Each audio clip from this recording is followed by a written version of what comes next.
ইংরেজি নো শব্দটা খুব ছোট হলেও খুব কম লোকই নো বলতে পারে। অনেক কিছুতেই দেখা যায় আমরা নো বলতে পারি না। আনডিউ রিকোয়েস্ট বা আনডিউ এক্সপেকটেশন এরকম যত কিছু হয় যেখানে নো বলার দরকার পড়ে, খুব কম লোকই এবং কম সময়ই নো বলতে পারে।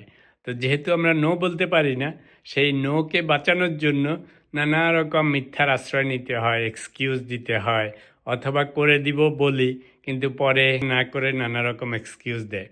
অথচ এই নোটা যদি বলা প্র্যাকটিস করতে পারেন, যেটা আপনার জন্য আনডিউ, যেটা আপনার পক্ষে করা সম্ভব নয়, যেটা আপনি জানেন যে এটা আপনি পারবেন না, সেই জিনিসটা যদি আপনি পোলাইটলি সুন্দর করে প্রথমেই নো বলে দেন, যে বলে সেও মন খারাপ করবে না, আপনারও মন খারাপ হবে না, কোনো স্ট্রেস হবে না, লাই করতে হবে না। যেই জিনিসগুলি আপনি করতে পারবেন সেটা ডেফিনেটলি করা ভালো, সবসময় করা ভালো যেখানে দরকার। It's important that we set boundaries and we practice to say no.